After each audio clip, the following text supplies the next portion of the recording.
topics and opinions expressed in the following show are solely those of the host and their guests and not those of W4CY Radio, its employees, or affiliates. We make no recommendations or endorsements for radio show programs, services, or products mentioned on air or on our web. No liability, explicit or implied, shall be extended to W4CY Radio or its employees or affiliates. Any questions or comments should be directed to those show hosts. Thank you for choosing W4CY Radio.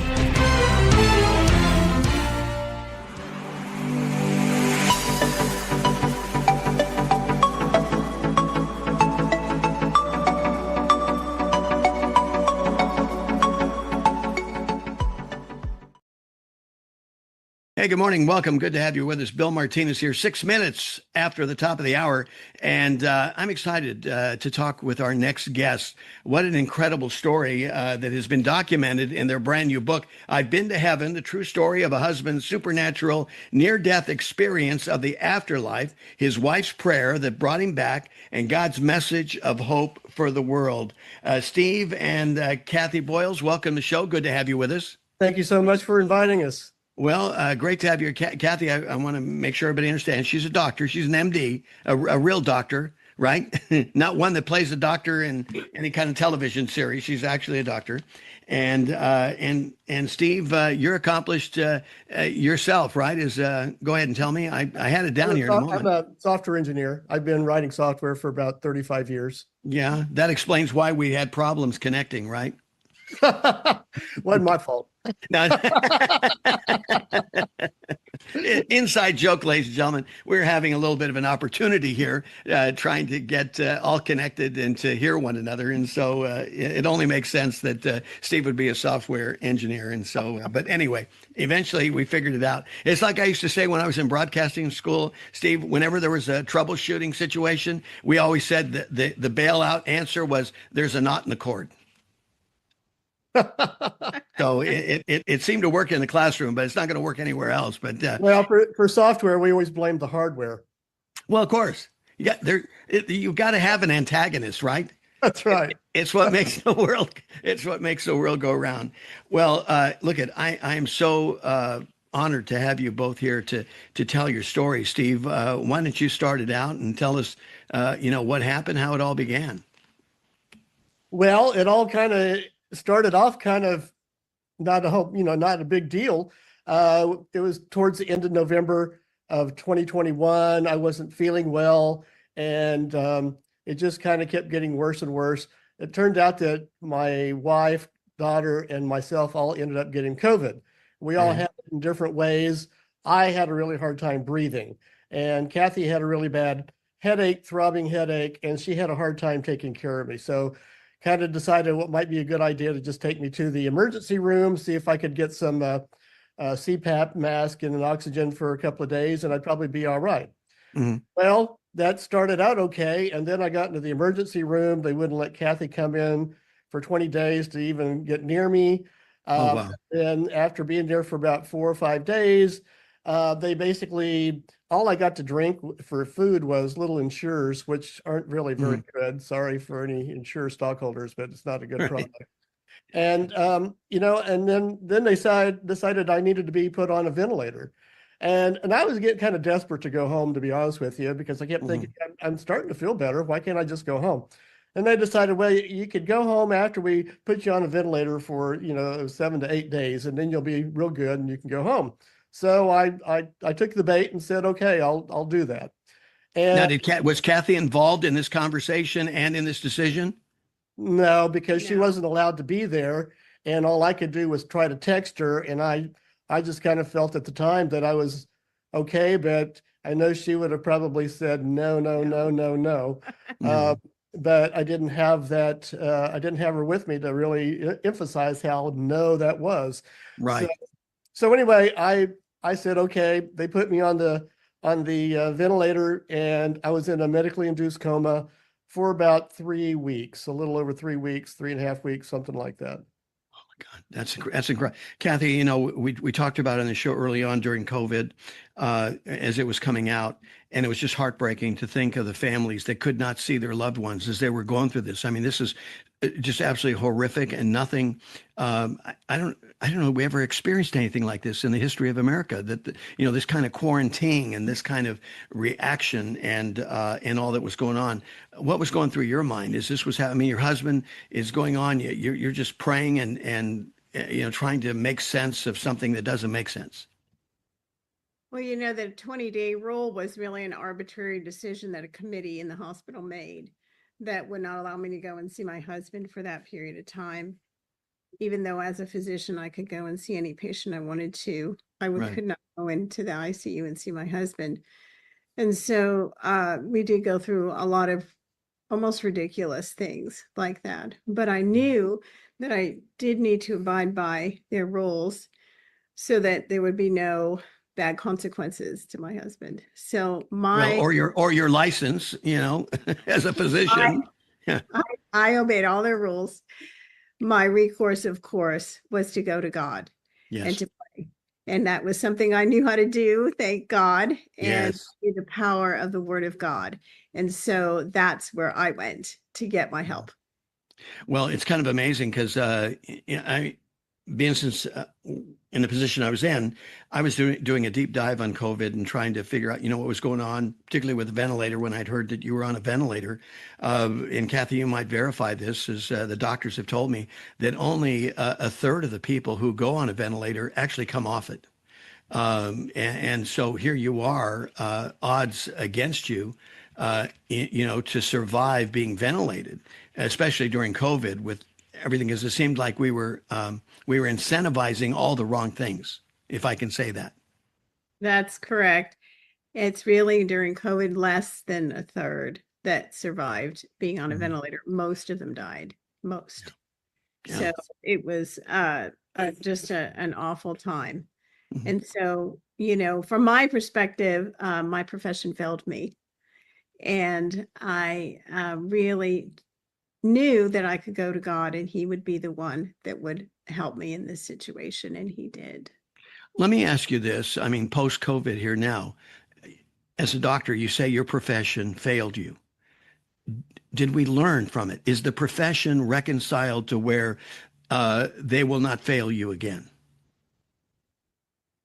I don't think so. Not yet. Yes. I have hope for the future. But I think we have a lot to learn still. Yes. And, doctors are not God, and doctors are not to be just obeyed as though you would just obey a, commanding officer if you were in the military. Right. We have to take everything and critically think about it, every piece of advice, as well as pray about it and hey, is this the right thing to do? It is an opinion. So we all have opinions.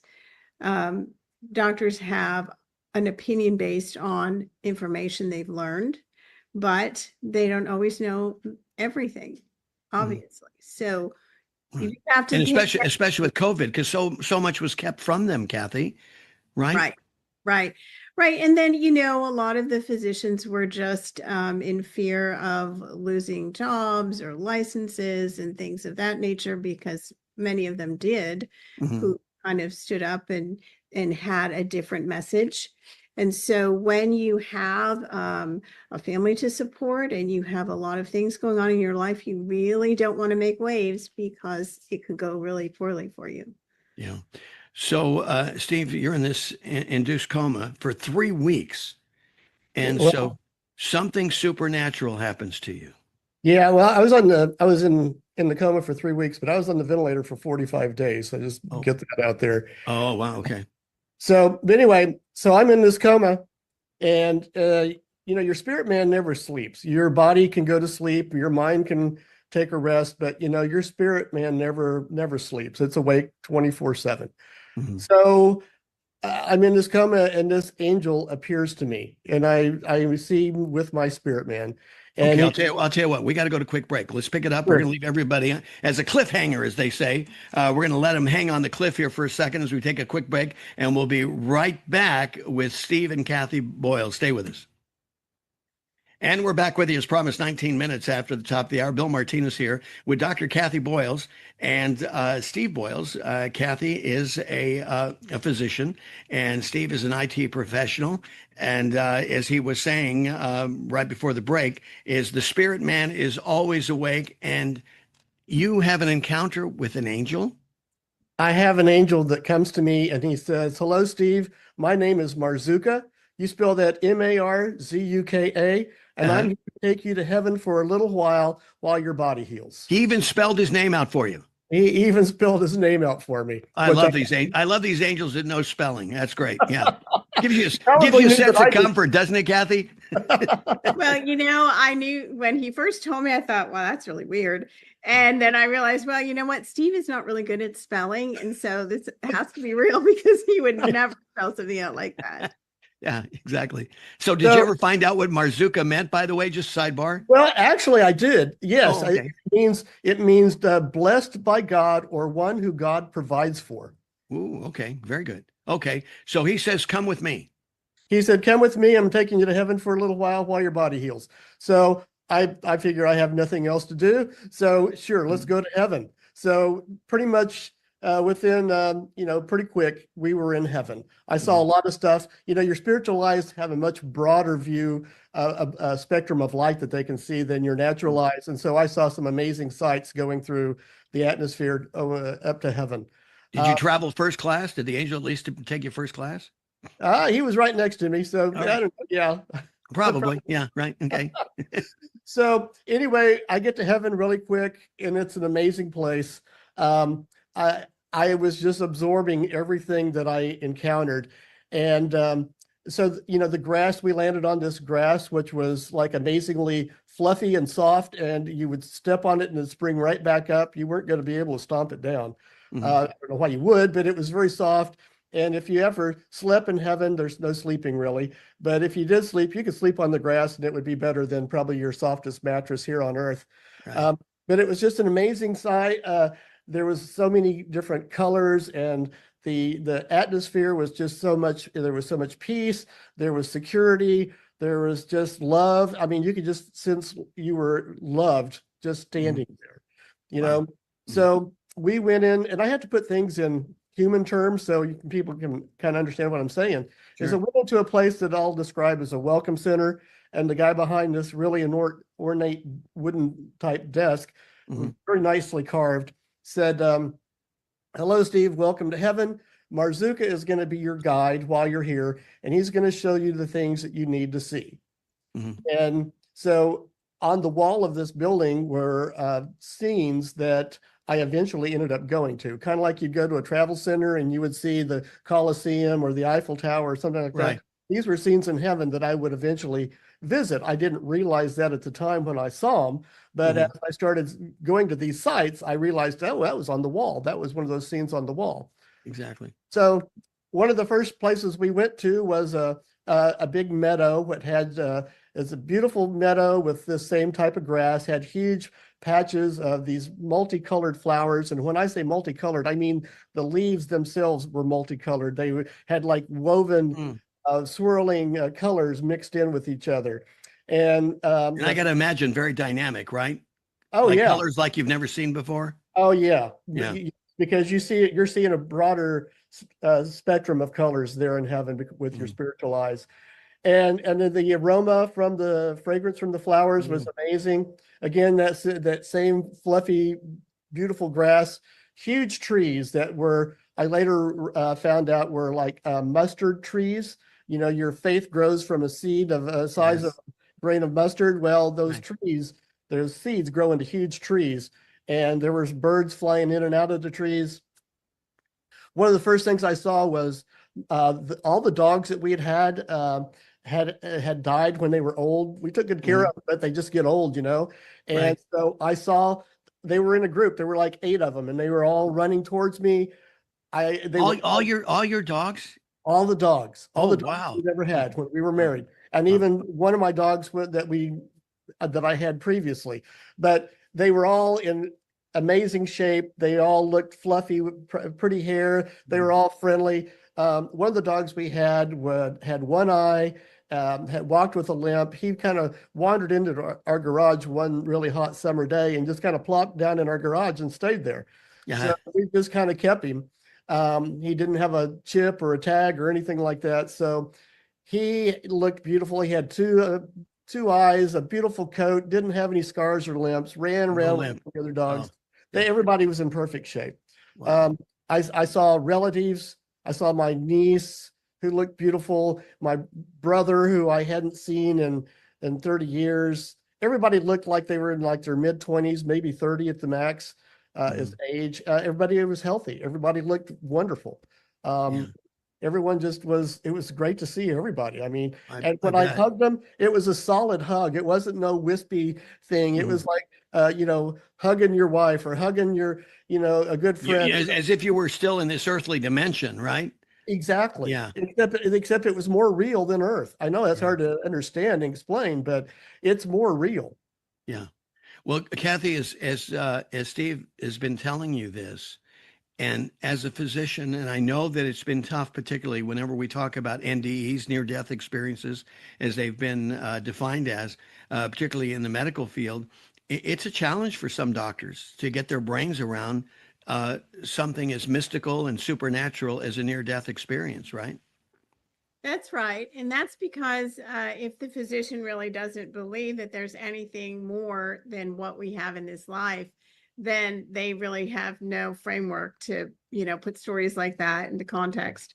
But for someone who believes in God, and especially if they know Jesus, they are going to have a totally different mindset, a totally different frame of mind, and be open to, wow, there is life beyond this life. Yeah. After we die, we do have a place to go. So it's it really depends on the person and their mindset. Right. As Steve was relating this to you, were there particular things that stood out that you had to realize that this was supernatural, because Steve was conveying experiences and things that the only way he could know them was because he was in heaven, that maybe the both of you were not aware of here on earth? Oh, I certainly wasn't aware of what he was going through. No, All I no. could see was the horribleness that we were going through in the ICU. Right. So he remembered his journey to heaven really when he was in the hospital 3.5 months. And so he was in 3 different hospitals. So he was in the ICU, an intermediate care facility, and then a rehab hospital. So it wasn't until shortly before he came home from the rehab hospital that he started having all of these memories just flood back into him. And so he didn't initially share it with me because he wanted me to think he was crazy. And so more than normal, right, Steve? Yeah, right. Just saying. So I mean, I do have a scientific mind, and so I know how to judge things, and then I know my husband. And it's interesting because before all of this, he was never interested in near-death experiences. When my mom died in 2018, I read all kind of books about heaven and near-death experiences and all of this stuff. There are physicians who've written books about it, and I just absorbed all of it. And every time I read one, I'd hand it to him, and he'd go, "Nah, don't want to read that. I'm not interested in that." So every single time, never did he read anybody else's story. And so it was really amazing to me that he said, "Hey, I had something happen to me when I was on that ventilator in a coma." And then he started telling me about the angel and about all of these things that he saw in heaven. And it was really amazing. We have so much detail in the book. The Lord allowed him to see so many things. Mm-hmm. Exactly. Well, do you have time? Can you stay with me a little bit longer? I want to get into more detail of this. This is just so precious. I mean, Kathy just referenced the book, I've Been to Heaven. This is the true story of a husband's supernatural near-death experience of the afterlife, his wife's prayer that brought him back, and God's message of hope for the world. And we're visiting with the authors, Steve and Kathy Boyls. She's a doctor, he's an IT professional. And of course, it was also co-written with my dear friend, Troy Anderson, who is just an incredible blessing, as you know, obviously. Anyway, Yeah. we'll go to quick break. We'll continue right after this. Stay with us. Hey, we're back with you. Thanks for staying with us. What a story, huh? I've been to heaven. It's the story of Steve and Kathy Boyls. She's a doctor, he's an IT professional. And this book is incredible. It's a true story of a husband's supernatural near death experience. Steve, so, I mean, here you are, and you're in this coma, and you're in heaven. The angel is taking you to heaven. You're starting to see things. And you even, I mean, you're seeing dogs, you know, past dogs, and I mean, you say that, it really touches me, because I mean, who doesn't love dogs? And everybody wonders, hey, if all dogs go to heaven, I think even the good and the bad ones, I think they all go to heaven. I don't know, it's just my heart. That's just me. Yeah, I'm not I think God, it's kind of right? bad. You know what I mean? Because there's a reason, even when they're bad, there's a reason why. You know, God's trying to teach us something, even through their badness. But anyway, that aside. But you uh, mentioned you were reunited with loved ones, including your son who was miscarried. What was that? What was that Yes. like? Oh, that was pretty amazing. It was a little bit shocking, to be honest with you, because it was something I hadn't thought about in since it happened, which had Yeah. been 20 years or so previously. Mhm.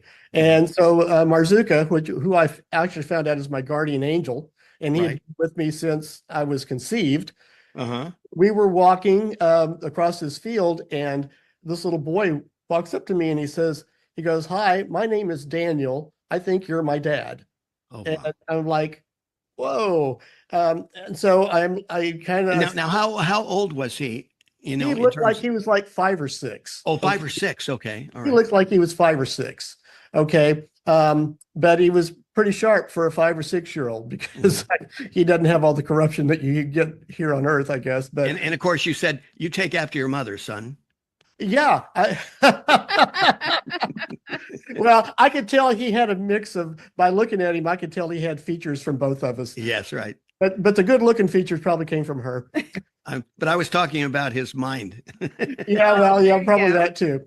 Yeah. So so anyway, he said, yeah, I said, well, we were going to have a little baby. I said my wife thought it was going to be a little boy, and she was going to name him Daniel. And he says, Wow. I've been here since I was really little. Mhm. And he goes, I was raised in a place with a bunch of other little babies. And he said that I said that, well, your mom would really love to see you because and she's really pretty. And he goes, yeah, I know, I've seen her. Oh, wow.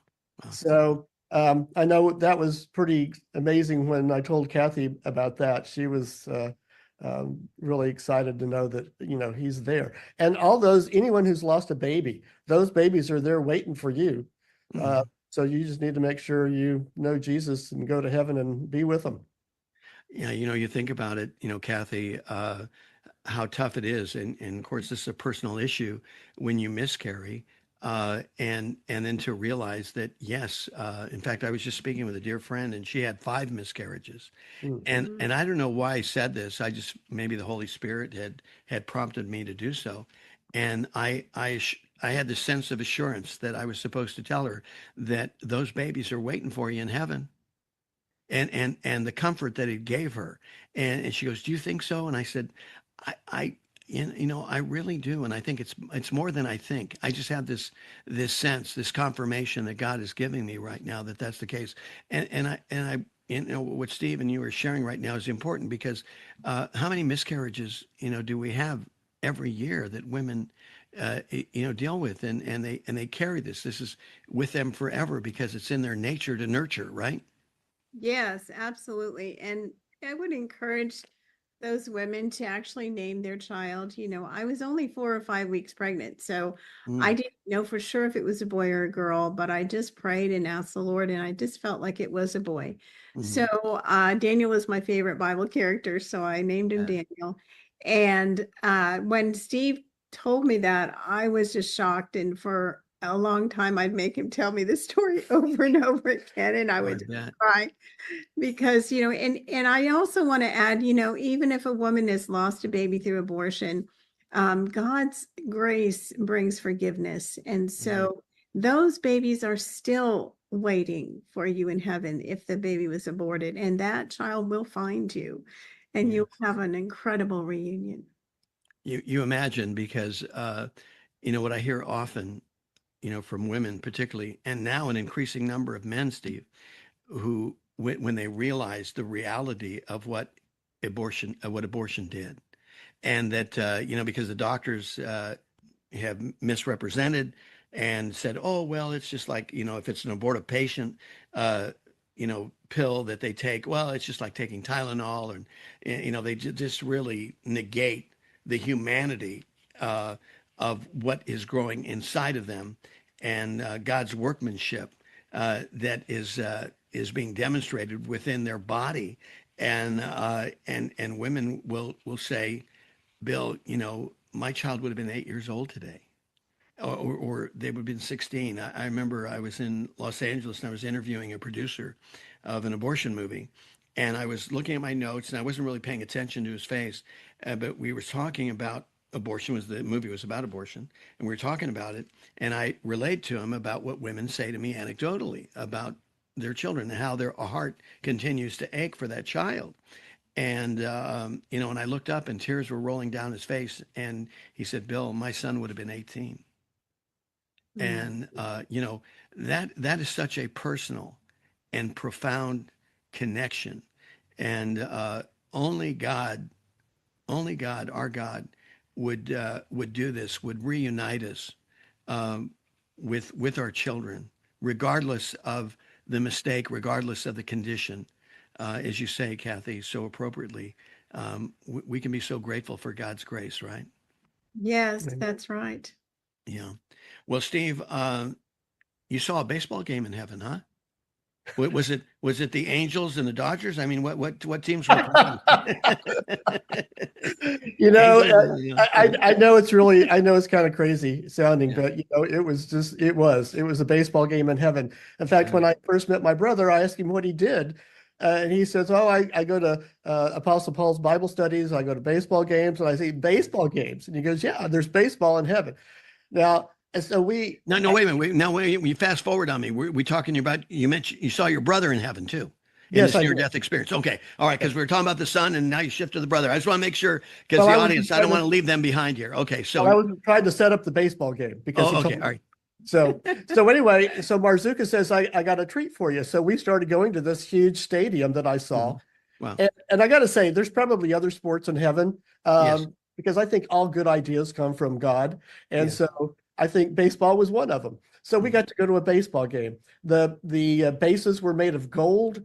Of course. Nobody got hurt in heaven. So the umpires and the catchers didn't have to wear protective clothing or anything like that. And the pitchers, the physics is a little different in heaven, because the pitchers could throw like a corkscrew pitch that was spin, and it was very hard to hit. I don't know the rules. I mean, because I would think they'd throw that like every pitch, but maybe there's a rule on how many times they can throw it in an inning or something like that. But because if you break the rules, then man, you're going below. That's it. You're out of here. You're not even thrown out of the game. You're put down way down below the dugout. Okay. You get translated to a place probably you don't want to be, but yeah, right. Anyway, no, it was an amazing game. It was fun. Everybody cheered for each other. I mean, both teams played for each other because they know it's just a game, and exactly. having fun, and it was so enjoyable. There was thousands and thousands and thousands of people in this stadium watching this game, and with peanuts and Cracker Jacks and hot dogs. Well, I didn't eat anything, and I don't know what they were particularly eating because I didn't recognize it. But I'm sure it was good. And then there was an amazing kind of like a light show afterwards. It's kind of like similar to fireworks, except it was with God's got ways that He can create lights and all kind of stuff in heaven. So it was just really incredible. Well, and like you say, everything is so magnified, all the colors and everything like that. Oh yeah. Could you imagine God putting on a fireworks show? Whew. Oh, even the best ones I've seen here on Earth don't compare, even come close to comparing to that. Not even, huh? That's great. Another quick break. If you can hang in there with us for 12 more minutes, is that okay? Sure. Okay, we're talking with Steve and Kathy Boyls. He's an IT professional. She is a physician, and we're talking about their new book, I've Been to Heaven. Stay with us. We got more right after this. Hey, we're back with you. I'm so honored to be talking with Steve and Kathy Boyls, and that they've given us this much time to be able to, spend some time. And I kind of suspected this, Steve, when I was reading the book. I said, this may not be a typical, 20-minute interview. We might need to spend some more time. So I appreciate you extending grace and being patient with me, because I know our audience is glued to your story here. It's all in the book, by the way, so you can read the book, because there's no way, even in this extended period of time, can we get to it all. The book is I've Been to Heaven, a true story of a husband's supernatural near-death experience of the afterlife, his wife's prayer that brought him back, and God's message of hope for the world. So you're a baseball game, everybody's having fun, interesting supernatural pitches. Nobody's throwing the ump out of the game. Everybody's happy, and they're enjoying the purity of baseball, right? Yes, exactly. Yeah. And it was an amazing experience, because also I got to sit there with my brother and my son. So Daniel, my son, and Ted, my brother, we were all sitting right next to each other in this game. We were talking about the game, and it was so real and so fun, and just, I can't wait to see another game. Well, I bet. Now, We'll wait a while. Yeah, I don't have to see one tomorrow. But right. Yeah, this near-death experience is enough, for a little bit. But although I'm sure when you go through something like that, there's this desire. I got to imagine. I mean, here you are. You're meeting up with your son. You're seeing your brother again. Let's talk about more experiences. I mean, you actually, Steve, you see Jesus. I did. I got to see Jesus. One of the last places Marzuka took me in my tour of heaven, I got to go to the throne room, and that was obviously like the most amazing experience of going to heaven, because the throne room was just amazing. It was it's beautiful. It's elaborate. It's something that you could just imagine God would have created. There's like gold inside the throne room. There's a huge rainbow behind. Let me kind of start over again. There's this kind of a platform that there are two thrones, and Jesus is on one, and God is the Father is on the other one. And God was light. It was just a bright light. And Psalms 104 says that God clothes himself in light. And so people can look that up. So anyway, so I saw this light, and it didn't hurt my eyes to look at him. But when he spoke, it thundered, but I could understand what he was saying. And he said, "Welcome to heaven, Steve." And then when we walked, did you have a fearful response at that point? Because most people who have come in contact with God, we read in the Old Testament, whether it's Isaiah or other prophets, when they come in contact with God, it's just so awesome that it creates a sense of fear. But I guess you're in heaven, so there's no fear there in heaven, right? No, in fact, it was just the opposite. I felt so much love and protection and just acceptance. In fact, I can tell you a little story at the very end, but I just felt it was amazing. There's like no other place you'd want to be, actually, right? Just because the presence of the Lord there it just wraps around you. But right. Hang on just a second. I want to ask Kathy this and get her insight on this. Kathy, and we reference some scripture here. God welcomes us into the throne room because of Jesus' sacrifice for us, right? So Yes. Steve's telling you this, and this is just reconfirming everything you've been reading and studying most of your life, right?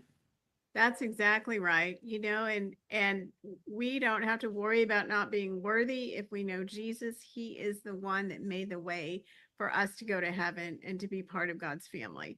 And heaven is an amazing place, and we will get to see him if we know Jesus. Amen. Amen. And he says, as you said, Steve, we're welcomed into that throne room to find grace and mercy in that time of need because of the sacrifice of our Lord and Savior, right? Well, let me just mention this real quick because when I walked in with Marzuka, he knelt down, he bowed his head, and he pushed me forward with his hand on my back. So I Mm. went forward and I had my encounter with Jesus, which was amazing. And then when I left, I asked Marzuka, I said, why did you leave or why did you kneel down and why did you push me forward? He said, the Lord is my master and I serve him. So I bow to him. He said, but you are his family. You are covered by his blood and you are accepted. So you can go boldly into the Wow. room. Wow. And you can walk across him and you don't have to grovel and you don't have to crawl to him because he loves you and you are his family.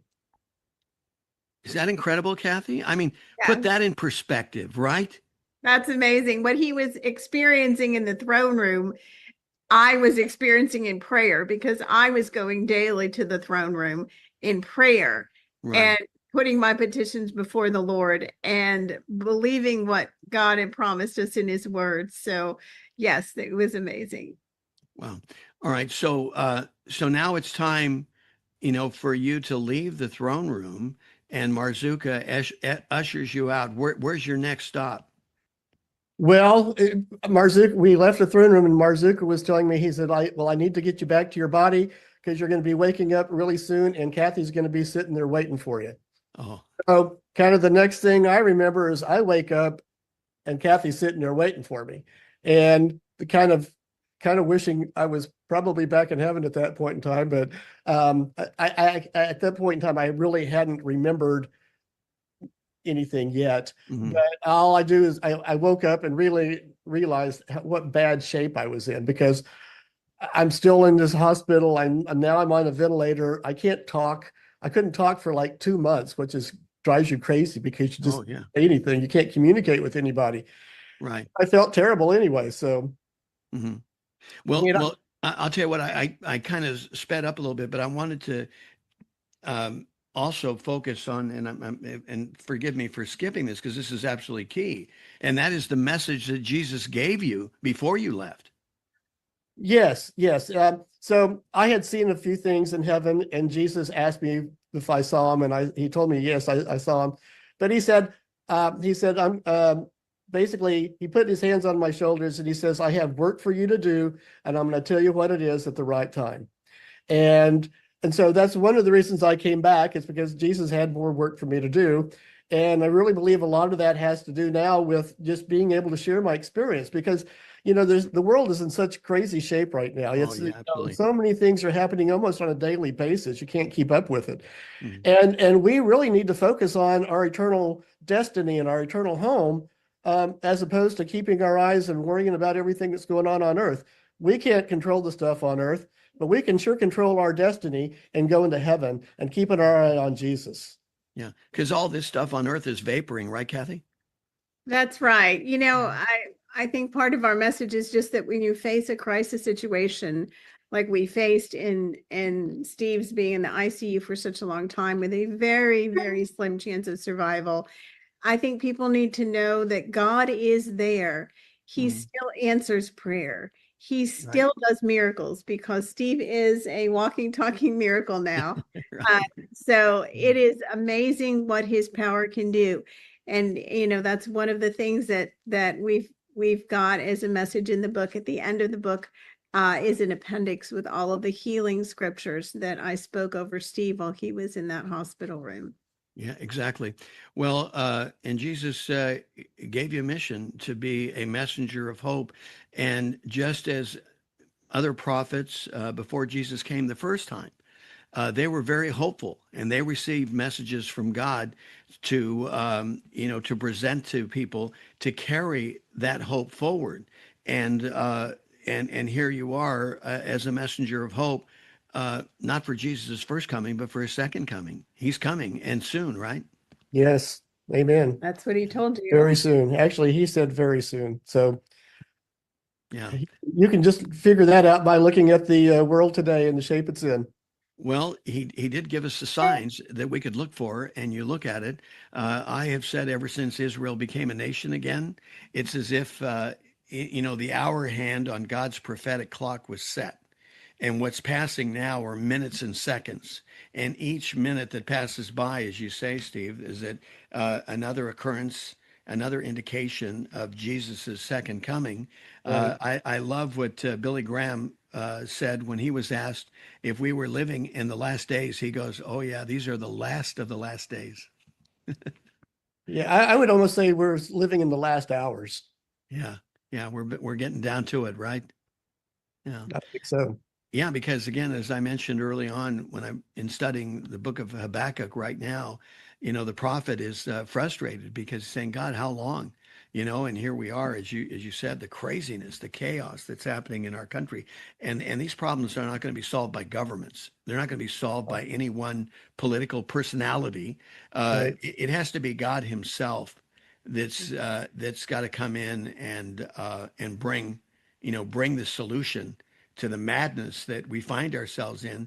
And those, Kathy, as you had indicated, those that are away from God are feeling and experiencing the madness more profoundly as opposed to those whose hope is anchored in God, right? Yes, I don't know how anyone can really survive today without knowing the Lord. I mean, just to think that this is it, this is just this life, and we face so many bad situations, we have so many challenges, and then occasionally a horrible crisis. And so I really want to encourage people to seek God and know Him and know Jesus, because He has an incredibly great life for you here on this earth, and then an amazing eternity. Well, Steve, as we wrap things up, I'm going to give you almost the final word here. What do you want to leave our audience with? Well, one of the times in the hospital, I almost died. I actually almost died about 5 or 6 times. The biggest one was, I was almost, they had taken me off fentanyl. I had been on fentanyl for a long time, and they cut it off cold turkey, and I really felt like I was dying. And I was like near death, and this black cloud was coming over me, and I thought to myself, well, I could die. And I heard an audible voice that said, "Keep your eye on me." And I knew that was the voice of the Lord telling me to take my mind off my problems and put my thoughts on Him. So I did, and I started praising Him and worshiping Him in my brain, because I couldn't do anything else. And so that's almost my motto now, is just keep your eye on Jesus, because He's the only one that's going to get you out of your troubles. The world one of these days is going to try to put their faith in a man who claims he can solve all their problems, and that's going to be the worst decision they ever make. So it's better to just go with Jesus. Just admit yourself to Jesus. And I love that. Keep your eyes on Him, right, Kathy? Yes, absolutely. Amen. Steve and Kathy Boyls. Kathy, as we've been saying, is a doctor. Steve is an IT professional. They co-authored the story with our good friend Troy Anderson. I've Been to Heaven, the true story of a husband's supernatural near-death experience of the afterlife. His wife's prayer that is appendix at the end of the book, prayers of healing, and that are just very, very powerful. I love what you did there, Kathy, in including that.